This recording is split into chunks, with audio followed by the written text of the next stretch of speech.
Les 100 jours de Joe Biden, on en parle avec vous, Annette Lévy-Villard, et je le rappelle, ancienne correspondante du journal Libération aux États-Unis. Bonjour Rudy. Eh bien oui, cela fait 100 jours que je le dis et qu'on me regarde avec stupéfaction. Vive le vieil homme blanc. Alors je sais, comme ça n'est pas très à la mode, ça n'a pas l'air d'aller dans le sens de l'histoire, mais Joe Biden, 78 ans, méprisé par Trump qui le surnommait Joe l'endormi, est peut-être le président le plus actif de l'histoire américaine. Il fait donc aujourd'hui ses 100 jours à la Maison-Blanche et il fonce. On le voit grimper d'un pas alerte les passerelles d'avion et signer à toute vitesse des décrets qui remettent l'Amérique dans la course après les électrochocs de la présidence Trump qui l'ont fissuré de toutes parts.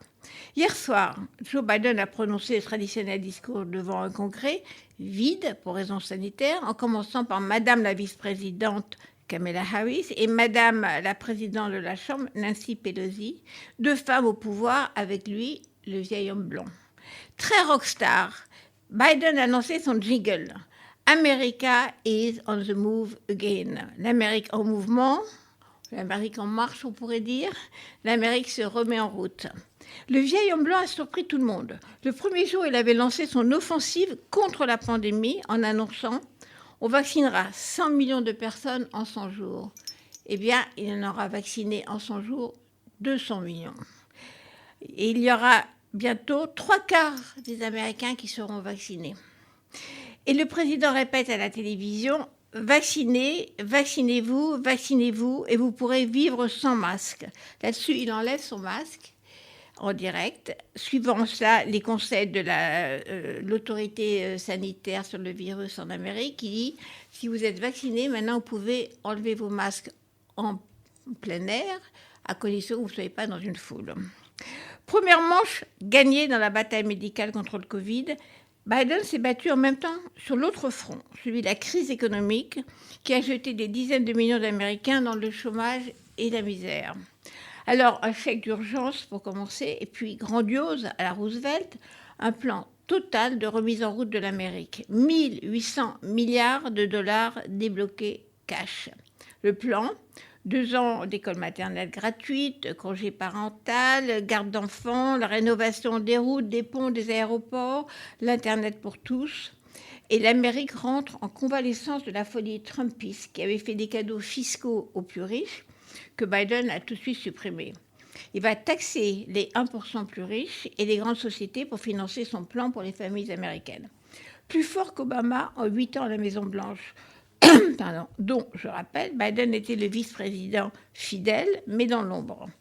La tornade Biden renverse aussi la politique internationale de Trump, chouchou de Vladimir Poutine. Il tape sur les doigts du président russe et lui fait la leçon sur les droits de l'homme. Il prend aussi position sur les Ouïghours et la répression à Hong Kong. Il rouvre la négociation avec l'Iran, sort de l'Afghanistan, retourne à la table de conférence sur l'urgence climatique et multilatérale et s'engage à réduire de 50% les émissions de gaz à effet de serre. Il reconnaît le génocide arménien quand Obama n'avait pas osé le faire et Biden n'a pas peur de désigner l'ennemi principal de la démocratie américaine, la Chine. Bon, la baguette magique du vieil homme blanc n'est pas miraculeuse. L'immigration illégale reste un problème qui n'a pas vraiment de solution. On oublie la fameuse construction du mur sur des milliers de kilomètres de la frontière, l'obsession de Trump, et on essaie d'avoir un traitement humain des jeunes qui franchissent seuls chaque jour le Rio Grande.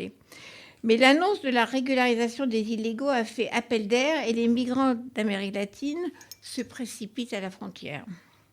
Trump divisé, Biden veut recoller. Surtout après la plus grave atteinte contre la démocratie américaine, dit le président, évoquant l'assaut contre le Capitole. Mais le vieil homme blanc affronte courageusement le lobby des armes à feu, après les dernières fusillades, la réforme de la police après la mort de George Floyd, la défense des homosexuels dans l'armée, etc.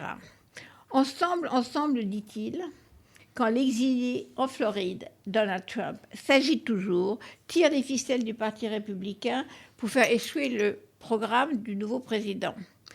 Bref, le vieil homme blanc fait la révolution sociale en Amérique, mais calmement, avec courtoisie et démocratie.